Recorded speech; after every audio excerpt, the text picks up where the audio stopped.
Right before King David died, he told his son Solomon to be strong, follow God's ways, and no matter what, not to worship other gods. Shortly after Solomon took over as king, God appeared to him and said, "Ask for whatever you want me to give you." Worried about following in his father's footsteps, Solomon asked God to give him wisdom, to know the difference between right and wrong. God not only promised to give Solomon wisdom, but great riches and honor as well. The first test of Solomon's wisdom happened when two prostitutes came to him. There was a young child that each of them claimed was theirs. Solomon knew one of them had to be lying, so he asked his servants to bring out a sword and suggested to the women that he cut the boy in two and give each of them half. One of the women was so worried that the boy would be killed that she immediately asked Solomon to give the child to the other woman. Solomon saw her love and protection and knew that it had to be her baby, so he gave the boy to her. The Israelites were in awe of Solomon's great wisdom. He ruled for many years, growing in wealth and fame. He also wrote down many wise sayings called Proverbs. During his reign, Solomon planned to finish building the temple his father, David, wanted to build. They built a temple that was not incredibly large, but was unbelievably beautiful and detailed. It was 90 feet by 30 feet and had two bronze pillars that led into the place where sacrifices were made. When it was finished, Solomon and the other leaders sacrificed a huge number of animals in worship to God. When they did, the whole temple filled with a thick cloud of smoke. Solomon prayed, asking God to meet the Israelites in the temple and hear their prayers. When Solomon finished praying, fire came down from the sky and burned up the animal sacrifices. That night, God appeared to Solomon again and promised to bless him in all that he did, as long as he would keep following God. In some areas, Solomon did follow what God told him to, but in others, like worshiping other gods, he failed. Because of this, God told Solomon that the kingdom of Israel would be taken from his sons, and they would not enjoy the peaceful, successful reign that he had. Ever since I saw the movie Aladdin when I was a kid, I, and probably millions of other people, have wondered what I would do in Aladdin's position. Like, what if I found a magic lamp with a genie inside ready to grant my wishes? Is that likely to happen? No, because genies are pretend. But just for the sake of argument, say that you had a lamp with a real live genie, what would you wish for? Like, let's say you even had the same stipulations and restrictions in the movie, no killing anyone, no making somebody fall in love with somebody else, no bringing anybody back from the dead, and no wishing for more wishes. Like, even then, I think having a genie would be pretty sweet. So what would you wish for? Like, honestly, riches, health for yourself or someone else, eternal youth? I can think of all kinds of things. Like, in addition to the things I just mentioned, I might wish for the Colts to win the Super Bowl, because based on how things have been going for them lately, it might take a genie-level wish to make that happen. Or the Rays to win the World Series. That seems just as unlikely these days. I might wish for our own permanent facility for Wren Church. That would be pretty cool. Actually, I hope I would wish for something a little more noble, like an end to hunger or abuse or injustice or disease or addiction. Maybe I would wish that those who commit serious crimes would no longer get away with it. Or maybe even better, best of all, maybe I'd wish that everyone in the world would have a chance to hear about Jesus and experience his love. In the part of the story we're going to talk about today, a man named Solomon was given an opportunity, kind of like finding a lamp with a wish-granting genie inside. In fact, it was even better because instead of a pretend genie, it was the actual all-powerful God of the universe who offered to grant Solomon anything he asked for. And of all the things he could have said, Solomon asked for wisdom. God was very pleased with Solomon's request. So not only did Solomon become known as the wisest man around, but God also blessed him in a whole bunch of other ways. But unfortunately, despite all that, Solomon's story did not end well. He was like the proverbial frog in a pot of water. You've heard that analogy, right? Like if you try to put a frog in a pot of boiling water, if the water's already boiling, the frog will just jump right out, right? But if you put a frog in a pot of lukewarm water, and then gradually increase the temperature, the frog won't notice the incremental changes. It'll stay right there until it's too late, and it'll ultimately be cooked to death. At least that's how the story goes. And I think you could say that's exactly what happened to Solomon. He ended up cooked. The teaching series we're in is called The Story. We're looking at the one overarching narrative of the Bible. It's all about God's plan to redeem humanity from our sin. Right now, we're in the period of Israel's history called the United Kingdom, because the whole country, all 12 tribes of Israel, were united under one king. The last time I was with you, a couple of weeks ago, we talked about King David, who, on the one hand, was probably the greatest of all the kings of Israel. He was a great military leader. He established Jerusalem as the capital city, and he was known as a man after God's own heart. But on the other hand, as we talked about, he messed up really badly when not only did he commit adultery with another man's wife named Bathsheba, got her pregnant, but then he eventually had her husband killed to cover up his sin. And although he did repent, he repented of his sin, David still had to suffer some of the consequences of his sin, which for him included a lot of strife within his family, right? Now David, when he was king, he also really wanted to build a temple for God in Jerusalem. He made plans to do that. He started gathering materials to do that. But the prophet Nathan told David that God didn't want David to be the guy to build his temple. Instead, that job would go to one of David's offspring. Well, today we're going to focus on that offspring. It's David's son, Solomon. We're going to read from the book of 1 Kings, if you'd like to turn there with me. The first 11 chapters of 1 Kings tell the story of King Solomon's reign. As we pick up the story, the nation of Israel is in great shape. It's right at the end of David's reign. There's no national debt. That'd be nice. There's no major wars. There's no major conflicts. Now, King David, the nation's in great shape. King David, not so much, because he's old, he is frail.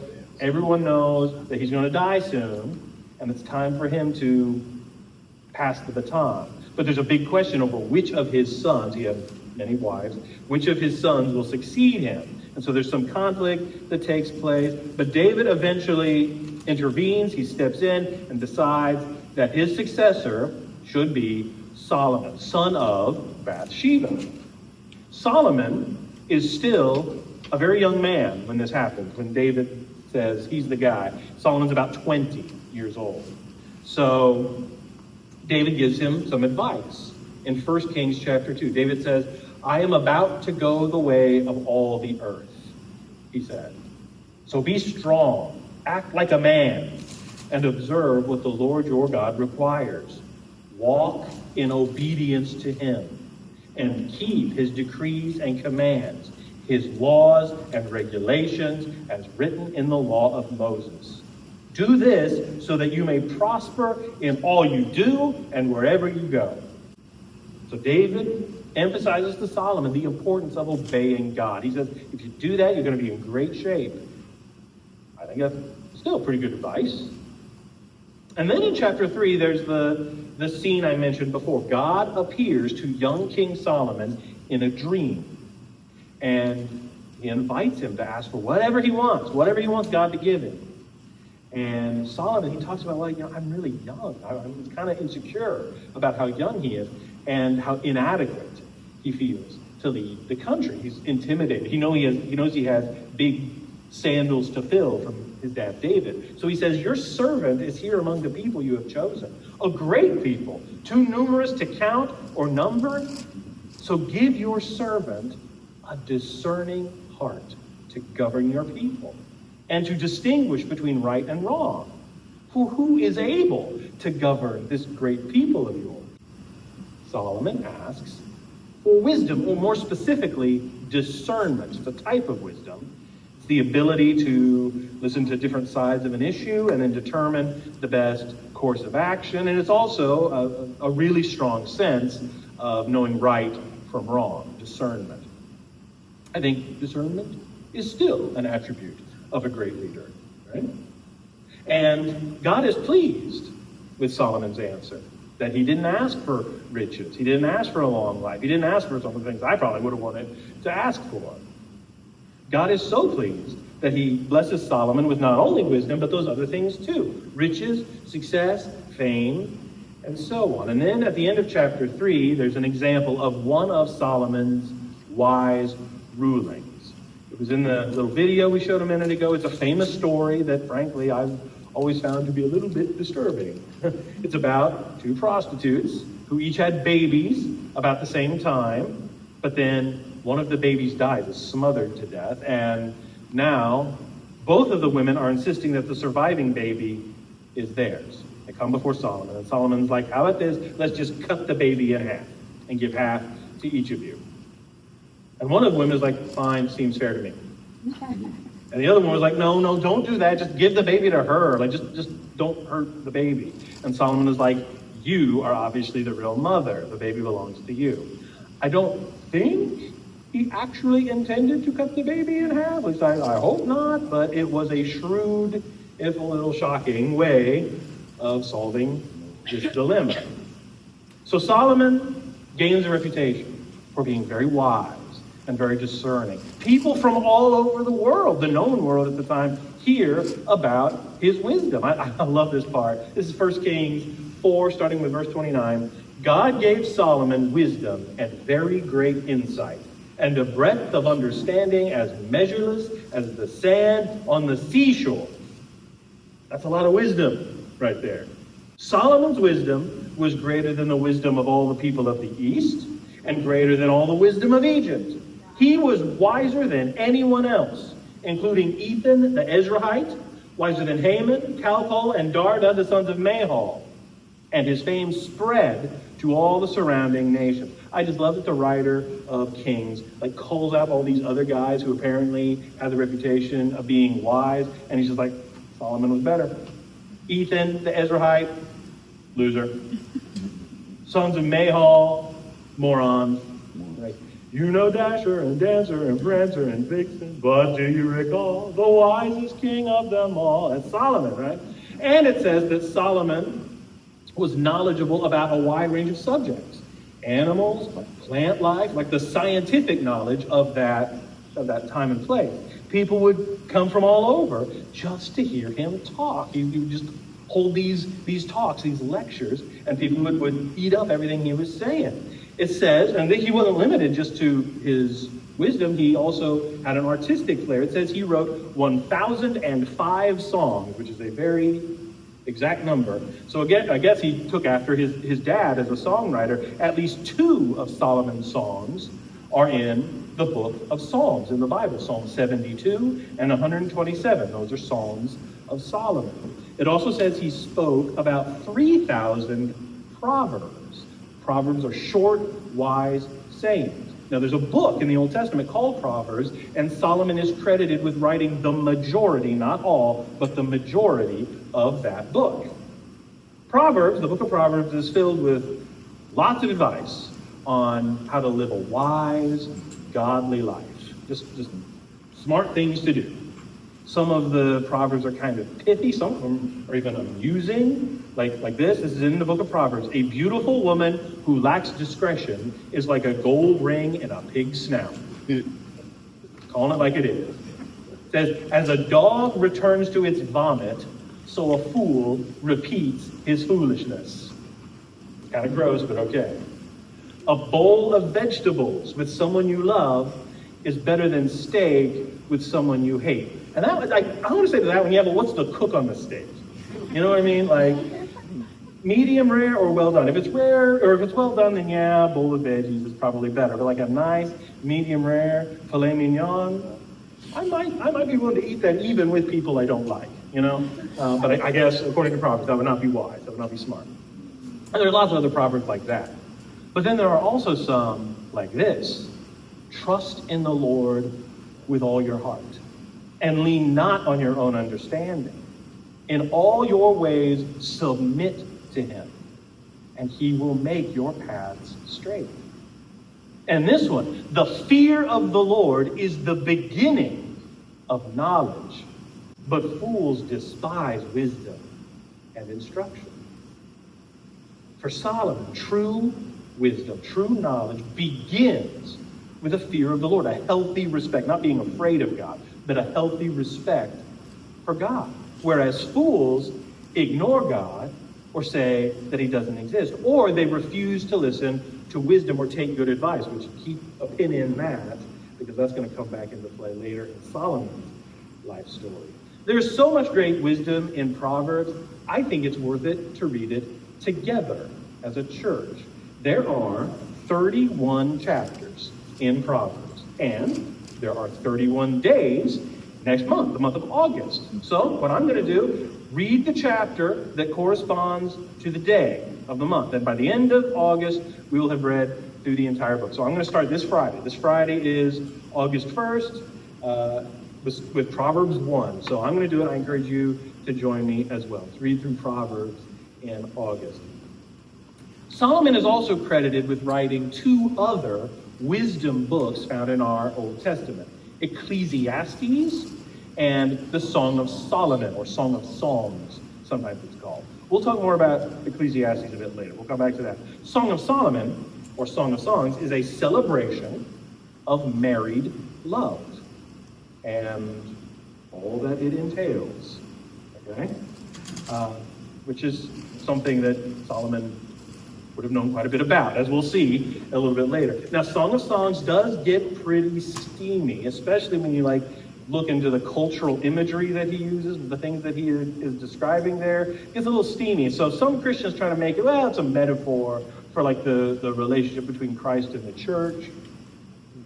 There may be something to that, okay? But even if not, God invented marriage, God invented romantic love, God invented sex, and I think it's very appropriate that there's an epic poem celebrating all that in the Bible. I love that. Going on in the story, one of Solomon's great accomplishments is building a temple of the Lord, like I mentioned earlier, fulfilling one of his dad's dreams. Now, this temple is not huge. In fact, square footage-wise, I'm guessing maybe only slightly larger than this room right here, 90 by 30 feet. But Solomon really goes all out in terms of finding the finest craftsmen, the best materials. It is beautiful. It's a real source of national pride. It's patterned after the tabernacle from the law of Moses. And when they place the Ark of the Covenant in the most holy place, representing the very presence of God, there's a big dedication ceremony, like a cloud descends on the temple, the fire burns up the offering. It's a very powerful moment.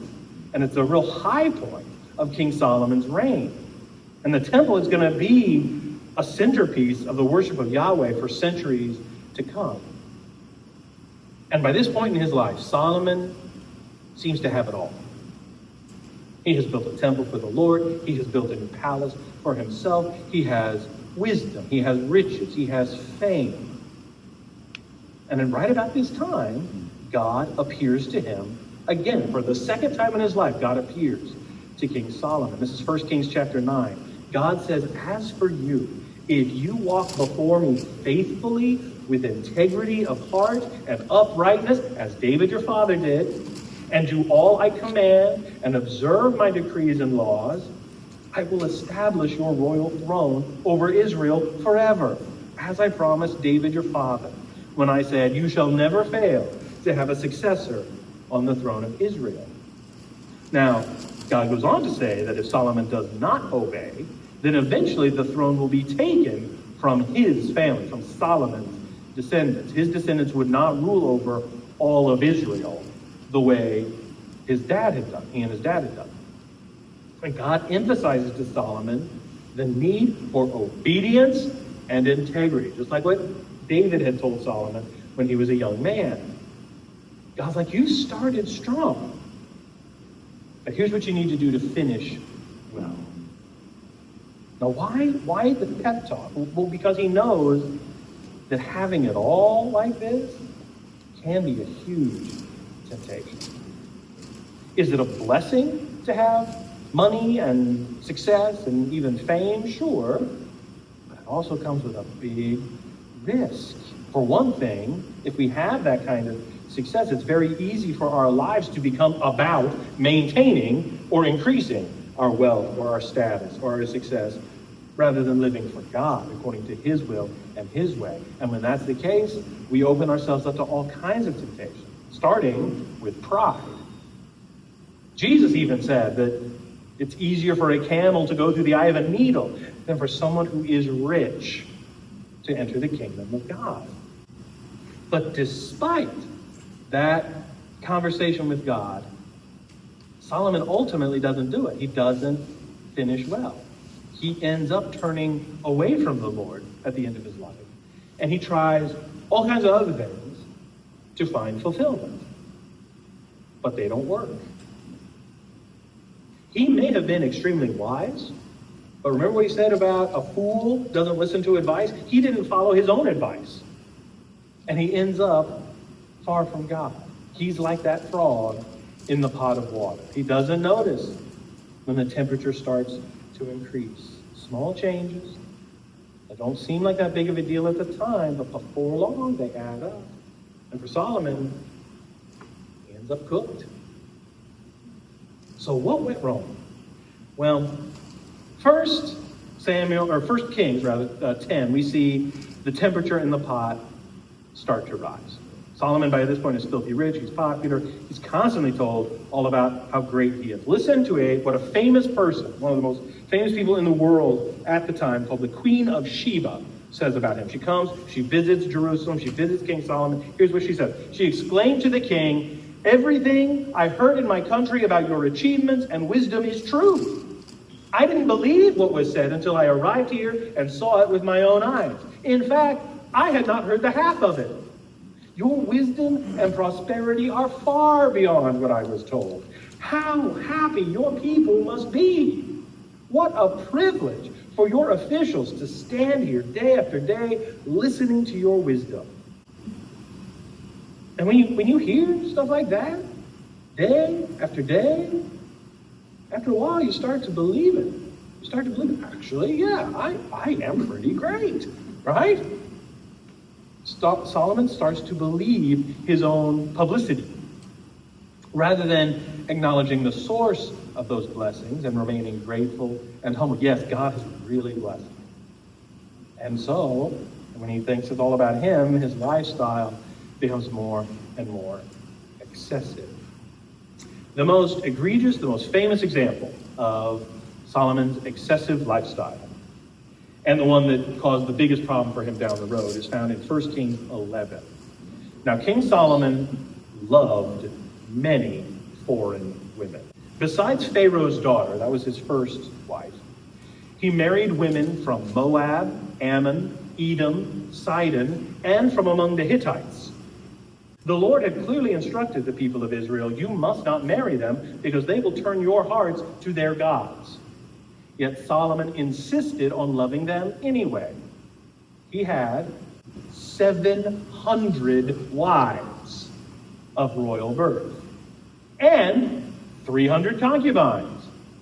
And in fact, they did turn his heart away from the Lord.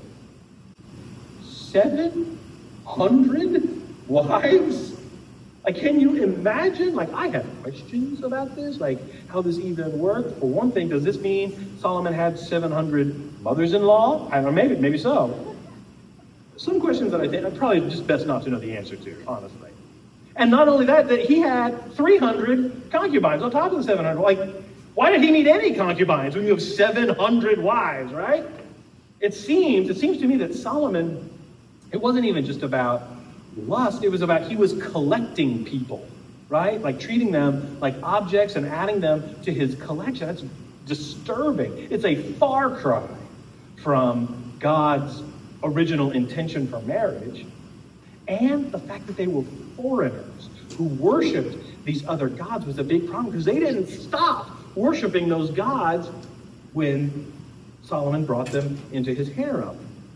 It says, as Solomon grew old, his wives turned his heart after other gods, and his heart was not fully devoted to the Lord his God, as the heart of David his father had been. He followed Ashtoreth, the goddess of the Sidonians, and Molech, the detestable god of the Ammonites. So Solomon did evil in the eyes of the Lord. He did not follow the Lord completely, as David his father had done. Now, all of these other gods from all of these other people groups, they were bogus and phony at best, right? Some of them, I think, may have even had demonic backing. But the worship practices of all of them we would find strange, to say the least, or disturbing. But Molech, like when you hear that name, Molech was maybe the worst of them all. I mean, Google it if you're curious. The worship of Molech involved live child sacrifice, like routinely. And the fact that Solomon was wrapped up in that, yeah, that was evil in the eyes of the Lord. So verse 9, the Lord was very angry with Solomon, for his heart had turned away from the Lord, the God of Israel, who had appeared to him twice. He had warned Solomon specifically about worshiping other gods, but Solomon did not listen to the Lord's command.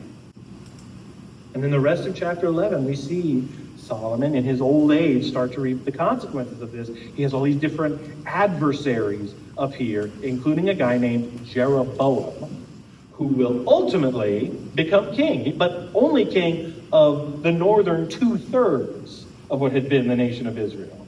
And starting now, Israel will no longer be united. And we'll talk more about that next time. Solomon is one of quite a few people in the Bible who start off strong, but end up badly. And considering how much Solomon has going for him, all that wisdom, it's a really disappointing ending. So what happened? And how can we avoid the same thing happening to us? Well, do you think Solomon woke up one morning and said, you know what I think I'll do today? I think I'm going to ruin my life. I am going to let my lust and my pride ruin me and my legacy and my country. Probably not. Most people don't. It's a series of smaller decisions, right? It's a slow fade. And the temperature in that pot of water starts rising slowly. Like even before he started worshiping those other gods, he married all those foreign women. But even that, I don't think that was the beginning of the problem. I think the big problem was that Solomon didn't have anybody in his life he respected. Anybody in his life he was willing to listen to. Someone who pursued and obeyed the Lord and was willing to call Solomon out. When you think you're the top of the pyramid, you're not willing to listen to anybody else. Even though Solomon himself wrote, that's not wise. David had Nathan, right? Even Saul had Samuel. Who did Solomon have? Apparently, he surrounded himself with people who would just stroke his ego and or spare his feelings. So even somebody who was supposed to be the wisest man around needed to have someone who could point out those subtle little changes, those steps in the wrong direction, who could say, hey, the water's getting kind of hot, isn't it, Solomon? Before it reached a boiling point. But instead, Solomon got cooked. And so he married all those foreign women, and they led him farther and farther from God. And you know, I have seen, not obviously on Solomon's scale, but I've seen something like this happen a bunch of times. You probably have too. A Christian gets into a relationship with a non-Christian, or maybe even like a nominal Christian, thinking they can help them follow Jesus more closely, right? And for a while it might be missionary dating, it's called, right? but it usually doesn't work out long term. Because most of the time, it is not the Christian who influences the non-Christian to become more like Jesus. It's the other way around. The Christian is drawn away farther from Jesus. And that's why the Bible warns Christians not to be unequally yoked, not to marry, not even to date somebody who is not a sincere follower of Jesus. Because if you do, might end up in one of those pots of boiling water. I've seen it happen. So how do we finish strong? How do we avoid being cooked like Solomon? Well, first of all, I think we need to decide we want to finish strong.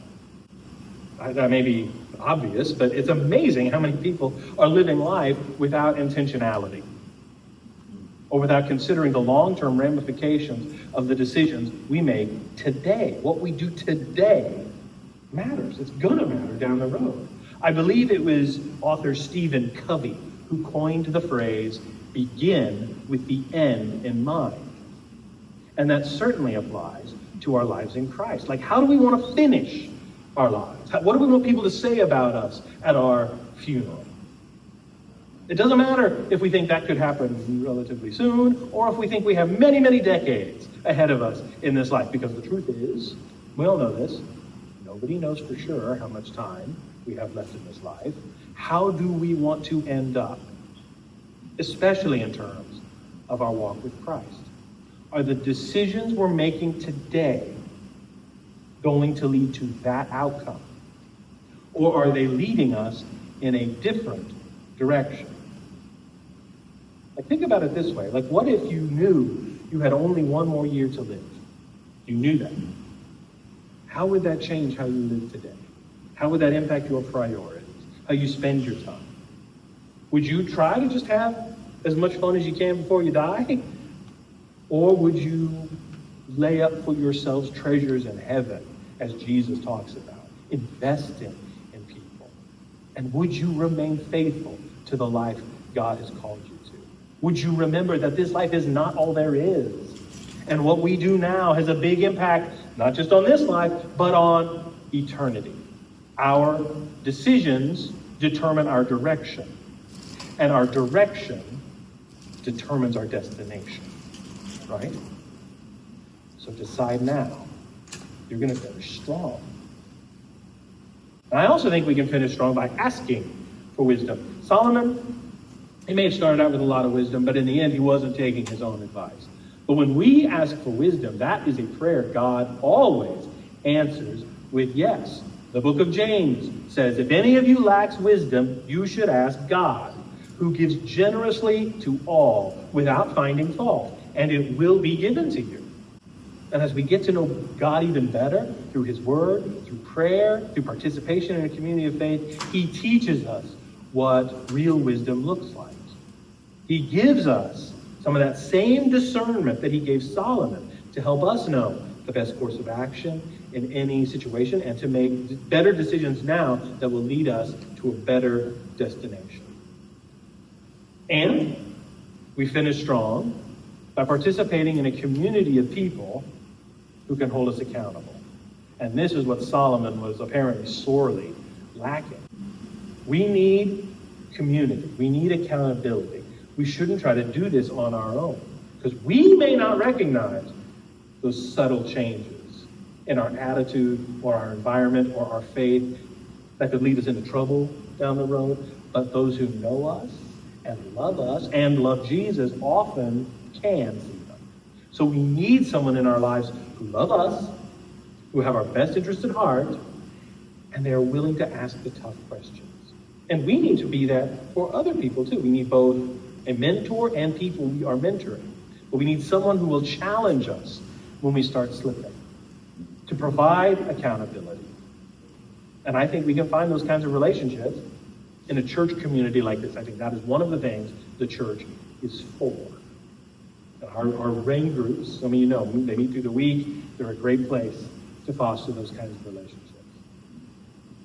We can all be masters of self-deception. Like, we're capable of rationalizing and justifying just about anything. And then we look up one day and the pot of water is boiling. We're like, how did this happen? Well, look back several decisions, right? That's just one of the reasons we need community. It'll help us not get cooked like that frog. By the way, that fable, that metaphor about the frog in the pot of water, it's not true. It doesn't happen that way in real life. Like, look it up if you want. An embarrassing amount of research has been done to study this. Like, what really happens if you put a frog in a pot of lukewarm water and then gradually increase the temperature, there will come a point where the frog becomes uncomfortable, and 100% of the time, they will jump out, right? Long before it gets to the boiling point. And conversely, if you try to put a frog directly into a pot of boiling water, it's not going to jump right out. It's going to die because it's a pot of boiling water, right?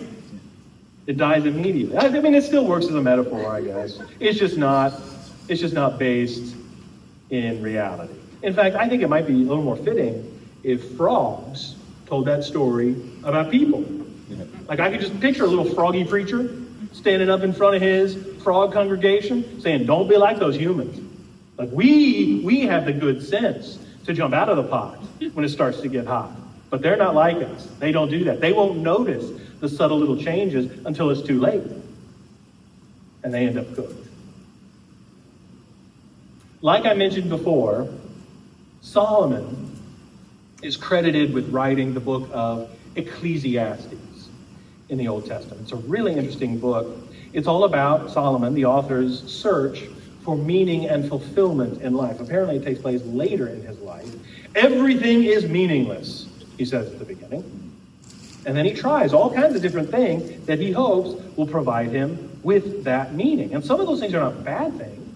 He tries education, he tries riches, he tries power, he tries success, he tries lots of friends. It doesn't mention this in Ecclesiastes, but apparently he tries 700 wives and 300 concubines. None of it works. None of it provides his life with meaning. He is disappointed time and time again. So if you read Ecclesiastes, it's kind of a depressing read, right? Until you get to the very end. Here's the conclusion of the book of Ecclesiastes. That's the whole story. Here now is my final conclusion. Fear God and obey his commands. For this is everyone's duty. And that's what Solomon was told by his dad. That's what Solomon was told by God himself. But that is what he failed to do toward the end of his life. And so I wonder if those words were on his mind as he lay on his deathbed. I should have obeyed God. I should have put God first. Don't let that happen to you. Finish strong. No matter how old or how young you are, begin with the end in mind and make choices today that will help get you there. Thank God, while we are still drawing breath, it is not too late to find forgiveness and mercy in Jesus. It is not too late to begin making better choices. And I gotta say this, if you are messing around with that hot water right now, whatever form it might take for you, let me beg you, jump out. Like, obey God. He will help us out of that water, and he will wash us clean in the waters of baptism. We can talk more about that if you have any questions. But let's pray.